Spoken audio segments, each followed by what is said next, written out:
अस्सलाम वालेकुम। आज हम बनाने जा रहे हैं मुल्तानी सोन हलवा। मुल्तानी सोन हलवा बनाने के लिए हमें जिन चीज़ों की ज़रूरत है, 2.5 लीटर हमने फुल फैट दूध लिया है, 3 टेबल स्पून घी लिया है, 1 कप चीनी, 1/4 कप हमने अंगूरी ली है और ये इसका मेन इंग्रेडिएंट्स है।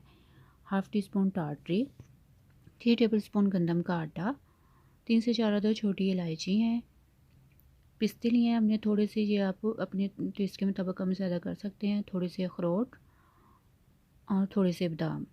और इनको हम अपने जो ड्राई फ्रूट है इनको हम कम और ज़्यादा कर सकते हैं। सबसे पहले हमने दूध को मीडियम फ्लेम पर प्री हीट कर लिया। दूध को हमने एक बात का ख्याल रखना है, प्री हीट करना है, इसको हमने बिल्कुल बॉयल नहीं करना है, इसको हमने बस प्री हीट कर लेना है। घर का जो नॉर्मल कप होता है वो कप लेके हमने उसको 1/4 कप अंगूरी ली है और 3 टेबल स्पून गंदम का आटा, और इसको हमने मिक्स किया तो ये एक पूरा मुकम्मल कप बन गया। और इसको हमने अच्छी तरह से गंदम को और अंगूरी को मिक्स कर लेना है। तो हमने अच्छी तरह से मिक्स किया और एक एक चम्मच लेके, 1 चम्मच हमने अंगूरी और जो गंदम मिक्स की थी उसका लिया और इसको हमने दूध में शामिल कर देना है। और ये हमने थोड़ा थोड़ा करके शामिल करना है ताकि हमारे दूध के अंदर गुठलियाँ ना बन सकें।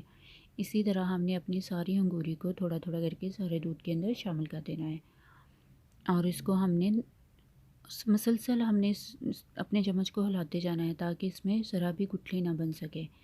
जब हमारे सारी अंगूरी अच्छी तरह से मिक्स हो जाएगी तो उसके अंदर हमने टाटरी को शामिल कर देना है ताकि दूध को फटाना है, हमने दूध फट जाए। अगर हम जब हमारा दूध फट गया, देखिए दूध हमारा फट चुका है, अब हमने इसको छोड़ देना है। आप आराम से इसको पकने दें, अपने काम कर लें जो भी घर के आपके नॉर्मल रूटीन के काम है, अपने मोबाइल यूज़ करना मोबाइल करें और इसको बीच बीच में आके चम्मच हिलाती जाएँ और हमने इसको बिल्कुल लो फ्लेम पे पकाना है। ये देखें, ये हमारा इस तरह पक रहा है और अब हम इसके अंदर हमने अपनी छोटी इलायची को शामिल कर दिया है।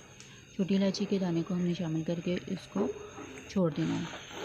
पकते पकते ये देखें 3-4 घंटे लगे हैं। 3 घंटे के बाद ये इस स्टेज पर पहुँच चुका है। अब इसके अंदर हमने थोड़ी थोड़ी करके चीनी को शामिल कर देना है। जैसे ही हम थोड़ी थोड़ी चीनी शामिल करते जाएंगे और अपने चम्मच के साथ इसको हिलाते जाएंगे ताकि ये अच्छी तरह से मिक्स हो जाए और जो चीनी अपना पानी छोड़ेगी उसको भी हमने अच्छी तरह, चीनी के अंदर अपना भी पानी मौजूद होता है, तो हमने इसको लो फ्लेम के ऊपर इसका पानी खुश्क कर देना है। 20 मिनट के बाद देखें चीनी का पानी खुश्क हो चुका है और इसमें बहुत ही प्यारा और खूबसूरत सा कलर आ चुका है। अब हमने इसमें 3 टेबल स्पून घी डालकर इसकी भुनाई कर लेनी। घी आप लोग कोई सा भी इसमें ऐड कर सकते हैं, देसी घी भी आप डाल सकते हैं, जो भी आपके पास मौजूद है, जिसका आपको टेस्ट अच्छा लगता है वो इसके अंदर आप इसको डाल के इसकी हमने बिल्कुल लो फ्लेम के ऊपर अच्छी तरह से भुनाई कर लेनी है। सोन हलवे का जो मेन इंग्रेडिएंट्स होता है वो इसकी अंगूरी होती है और वो मुश्किल से मिलती है लेकिन मिल भी जाती है। कुछ लोग इसमें मैदा और गंदम डालकर भी, गंदम का आटा जो होता है वो डालकर भी इसको सोन हलवे को रेडी कर लेते हैं, लेकिन जो मज़ा इसकी अंगूरी का है ना, और जो इसके साथ असल जो इसका टेक्सचर आता है वो अंगूरी से ही आता है। तो अब हमारा सोन हलवा बिल्कुल रेडी हो चुका है। अब हम इसको ठंडा करने के लिए निकाल लेते हैं। तो इसके लिए मेरे पास ये सोन हलवे का ही खाली बॉक्स पड़ा हुआ था, तो इसके अंदर ही मैंने सारे सोन हलवे को निकाल लेने लगी हूँ। तो सोन हलवा निकालने के बाद हम इसके अंदर मैंने सारे अपने सोन हलवे को निकाल लिया है। अब हम इसके ऊपर ड्राई फ्रूट से गार्निशिंग करते हैं। ड्राई फ्रूट आप अपने टेस्ट के हिसाब से कम और ज़्यादा कर सकते हैं। सबसे पहले हमने अखरोट में तो इसकी मुल्तानी सोन हलवे की जान है अखरोट, मतलब अखरोट के बगैर मुल्तानी सोन हलवा इनकम्प्लीट है। तो उसके ऊपर हमने थोड़े से पिस्ते डाले हैं और पिस्तों के बाद हमने इसमें थोड़े से बादाम लिए, मैंने बादाम उनको शामिल किया और ये देखिए औसम, बिल्कुल ये बिल्कुल बाज़ार की तरह रेडी हो चुका है। ऐसे लग रहा है जैसे बाज़ारी सोन हलवा होता है। सोन हलवे को रेडी होने के बाद हमने 3 से 4 घंटे के लिए ठंडा होने के लिए रख दिया था।